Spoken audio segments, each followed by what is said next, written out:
साधना ताई, काय चाललंय? कुठे लक्ष आहे तुमचं? माफ करा मॅडम, माझं लक्ष नव्हतं अहो. तेच मी म्हणतेय, तुमचं लक्ष कुठे होतं? काय झालंय साधना ताई? काही प्रॉब्लेम आहे का? नाही. साधना ताई, खरं सांगू का?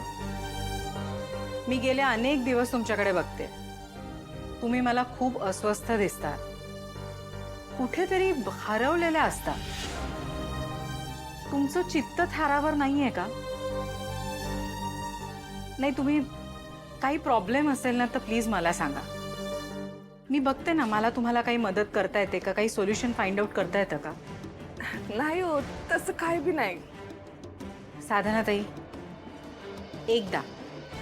एकदा फक्त मला तुमची नयनतारा मॅडम म्हणून नाही, पण एक समवयस्क तुमची मैत्रीण म्हणून सांगा. काही प्रॉब्लेम आहे का? काही झालंय का?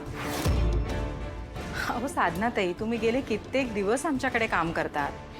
अगदी आमच्या फॅमिली मेंबर सारखे आहात. मला एक सांगा, तुम्ही अशा टेन्शनमध्ये, स्ट्रेसमध्ये काम केलं तर कसं होईल? तुम्ही माझं ऐका, मला सांगा नक्की काय झालंय.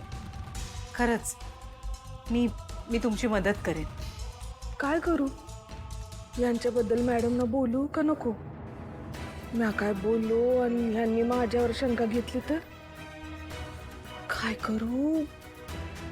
साधना ताई, सांगा काय झालंय? बोला ना माझ्याशी.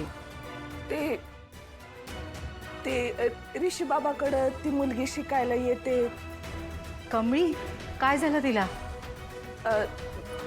म्हणजे तिची आजी. त्या कशा आहेत?